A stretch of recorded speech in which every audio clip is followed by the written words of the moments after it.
What's up, guys? It's your boy 6 and 7, and we are back. So we're going to watch the One Piece card game Kyoto Championship. So this was just uploaded today, and I haven't watched the full video yet and their specific matches. We're gonna run through the first game and the percentage of the leader participants that people use going into the tournament. All right. So yeah, this is like the prize cards for the participants. So on for the top 8, they will get the Beckman, and the top 32, yeah, they will get the Yasop. So pretty awesome cards, and I think they have their own value.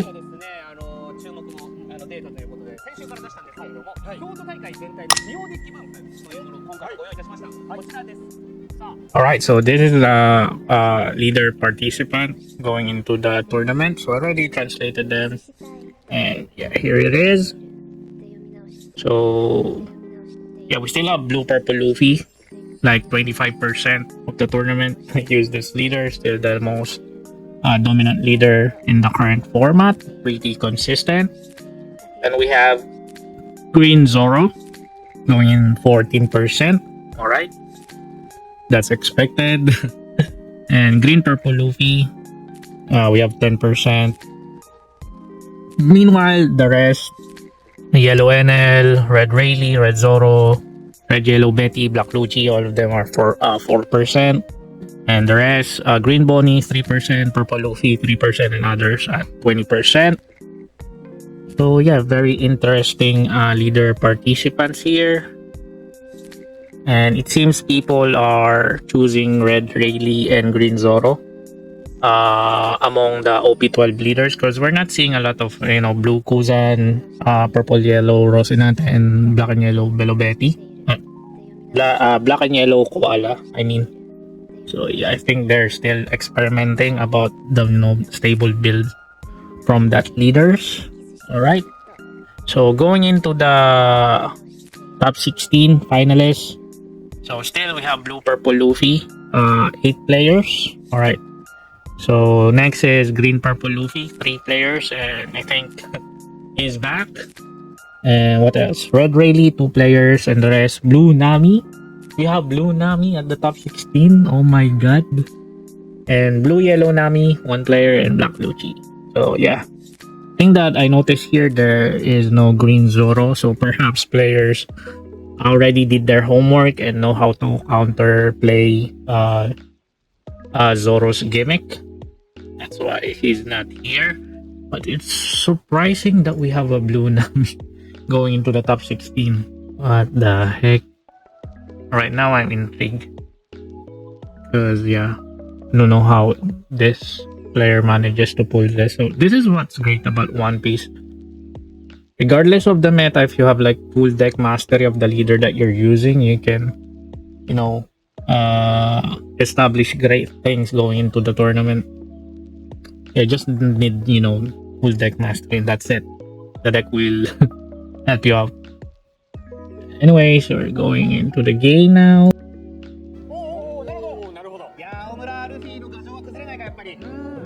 Alright, I'm gonna skip this.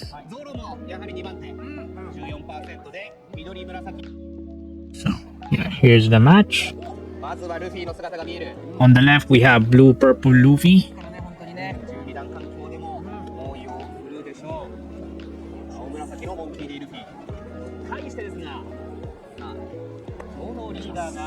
And on the right, we have Red Rayleigh. Yeah, people before the release of OP12 are speculating that Red Rayleigh is like the weaker version of Red Zoro, but have this easy feeling that this leader will be strong going into the OP12 format, because he has his own gimmick, and I think his power comes from his zero cost events. Champion boy. So who goes first here? I think Blue-Purple Luffy will go first here. So they're checking their hand if they want to keep this.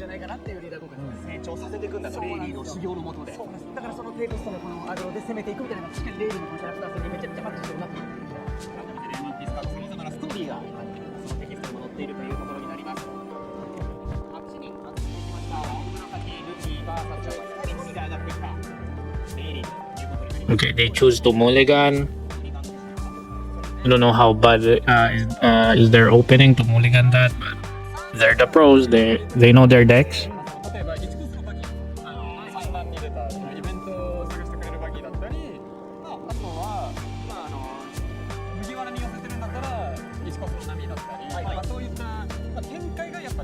Alright, Ikuzo.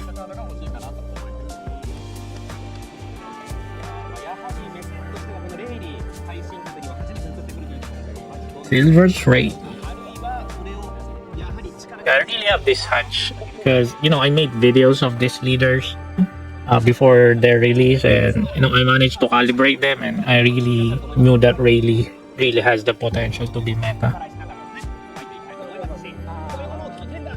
Despite of the restriction, yes. Yes, fixing his life.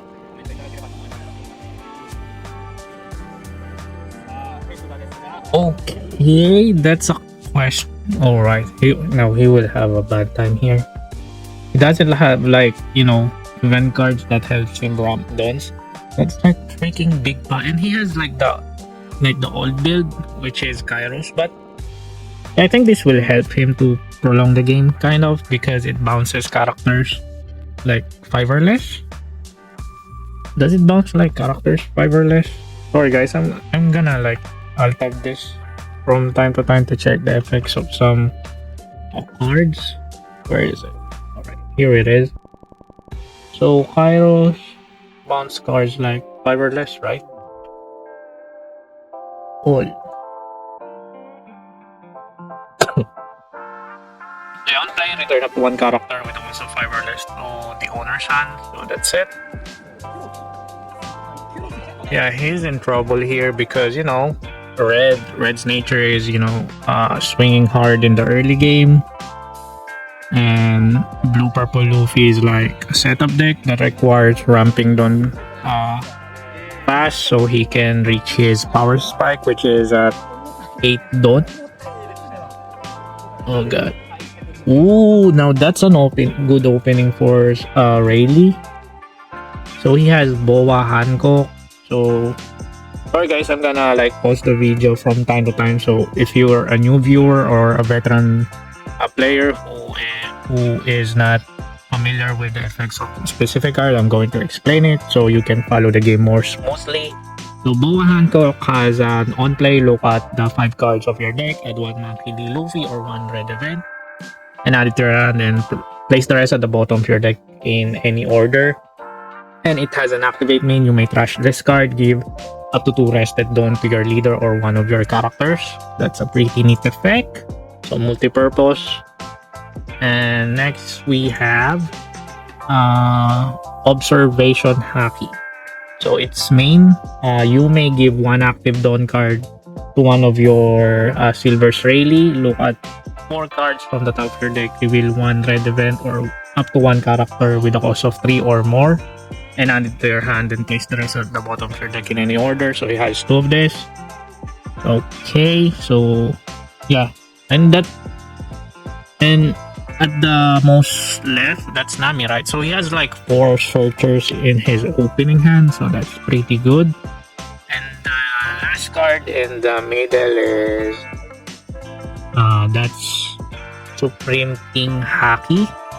So it's a counter card up to one of your characters or Silvers Rayleigh gains 2k power during this battle. Then you may rest one of your Dawn cards if you do give your opponent's leader and all of their characters negative 1k power during this turn. So that's a lingering effect, guys. It's not only for that specific swing. So yeah, pretty powerful counter indeed.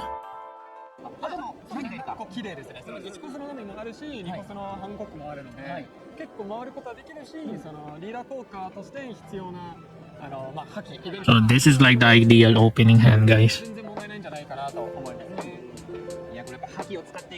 Let's see how Blue-Purple Luffy will deal with his opening. But yeah, that's a freaking break, guys.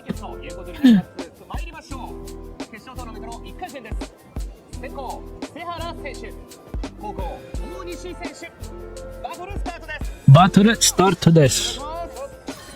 Alright. Alright, so blue-purple Luffy goes first. Alright.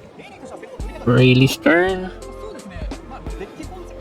Oh, and he drew a buggy, another searcher. Okay, summons Boa, search top 5. Who will you add?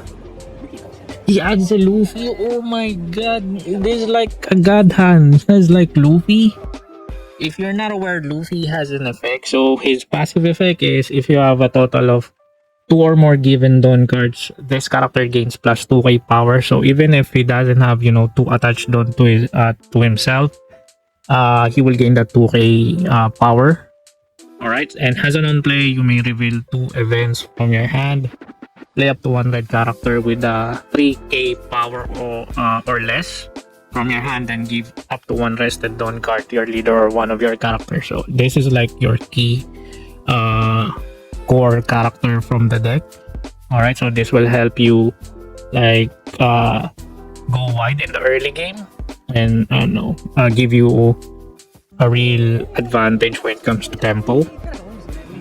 That's a really powerful card, guys. That Luffy costs 4. Okay, swings for 7, took the swing. Okay, Sanji, and draws another Luffy. Oh my god. Okay, he's now at curve 4. I think he's going to summon Luffy here. Alright.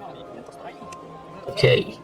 Use Luffy's effect. Reveal 2 event cards. It summons Buggy. So Buggy searches for red event. Look at top 5.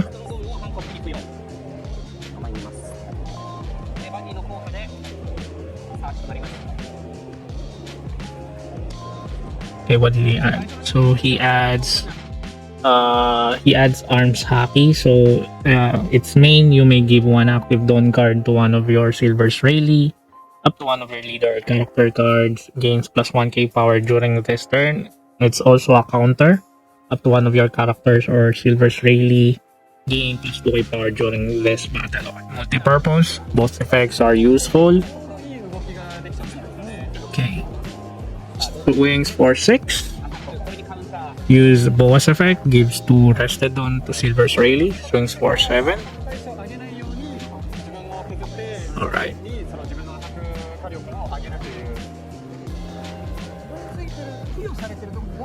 Now at curve 5, swings for 6.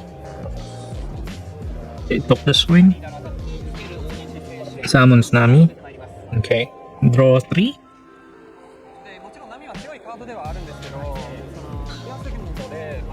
Alright, he has like now 2k counters in hand and Gum Giant. Thinking, will he return here?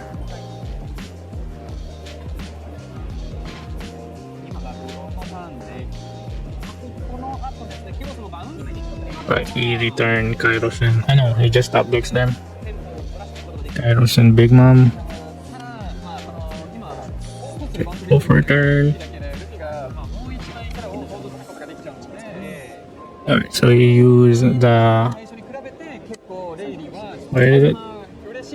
Use Observation Aki. Okay, add Sanji.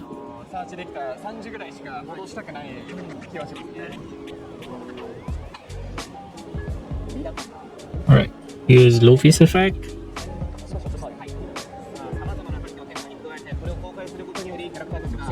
He used Rayleigh's effect first to buff Buggy, so Buggy is now swinging for 6. It counters with 1k. So yeah, since there are 2 attached dons to a card, Luffy will gain plus 2k and gonna swing for 6.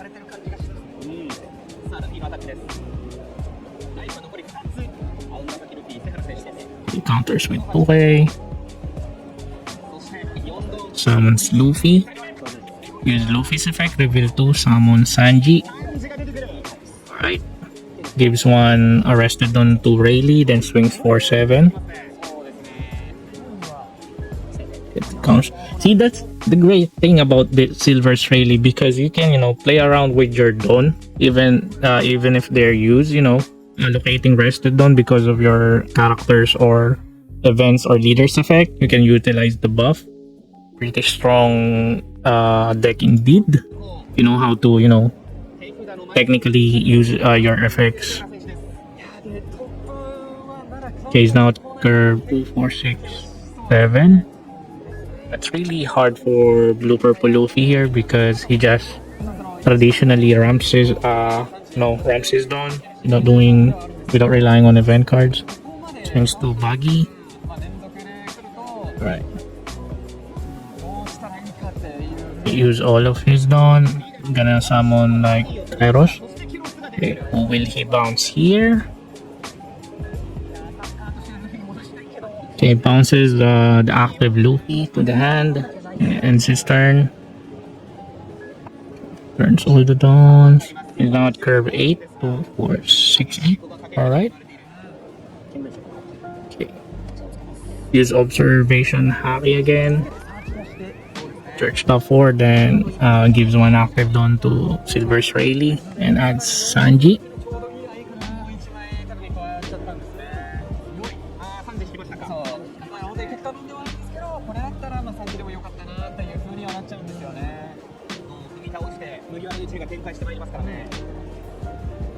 Okay, sounds Boa. Search top 5, add one Luffy or Red event. Okay, what did he add? Ooh, that's something new. So he added Gum Gum King Kong Gatling. So main up to one of your leader or character cards excuse me, gains plus 3k power during this turn. Then if your opponent has a character with a 7k power or more, up to one of your leader or character cards gains plus 1k power during this turn. So that's a pretty good card up against Blue-Purple Luffy because most of their characters are 9k above going into the late game and has a trigger KO up to one of your opponent's character with a power of 5k or less. Alright. Okay, reading the card because not common to use that card for Silvers Rayleigh. Okay, use Rayleigh's effect. Who will he buff? Okay, he decided to buff Sanji, so Sanji is now 8k. Okay, swings for 8.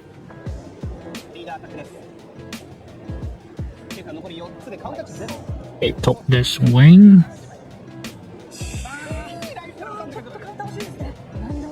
Okay, use Boa's effect. Gives 2 rested dawn to Luffy. Okay. So Luffy is now 8k. God damn, both of the card really synergizes. Okay, decides to block. Summons another Luffy. Okay, reveal 2, then summons Sanji and gives 1 rested dawn to Rayleigh. Okay, swings for another 8. Then gonna take the swing. Yeah, he really knows his deck, guys. He knows how to technically use each effect to maximize the dawn distribution of the cards. Okay, has Big Mom, Gum Gum. Is that 9 dawn, right? Yeah, he's at 9 dawn. But I think it's a bit too late now. You can use Big Mom, but he doesn't have, dawn to. Okay, so draw 1 and KO. Swings again. Other Luffy then counters with 4k. Oh no, I think he's in trouble here. Use all of the dawn to summon Katakuri Blocker. But that will not matter if he has, the Silvers Rayleigh event, the unblockable. He has a Nami in hand. Can he search that? No, former Roger Pirates. They use Sanji 648. Gonna use Gum Gum Giant. Plus 4k. Draw 2. What did they draw? Okay. Counters.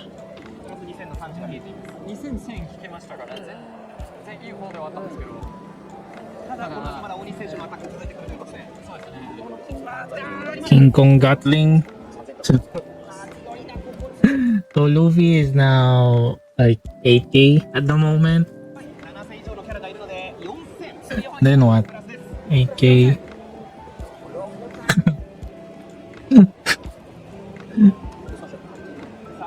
Okay, one active done. Search top 4. No, this is like Armsaki. So it gives one active done, then up to one of your leader character gains 1k power. So this Luffy is now like 12k. Yeah, this Luffy is now 12k. Okay, blocks. What now?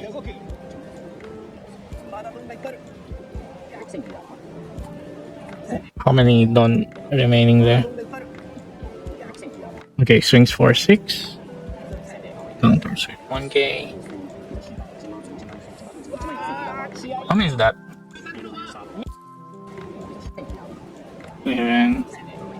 7, 8, 9, 10, 11, 12, 13. Swings for 13. Okay, that's a good game.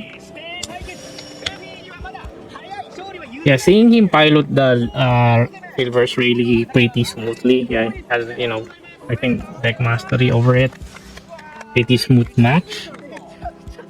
I think Blue-Purple Luffy also break there. I think if he has no addition hand going in with an opening to ramp his door, yeah, that will be a different story. But on One Piece, it is what it is. Sometimes you break, sometimes you win. A good match there. So yeah, that's the video for today, guys. So we're gonna continue this going into the semifinals and finals. I think I'm gonna upload it tomorrow. Right, see you guys. This is 6 and 7 and peace out.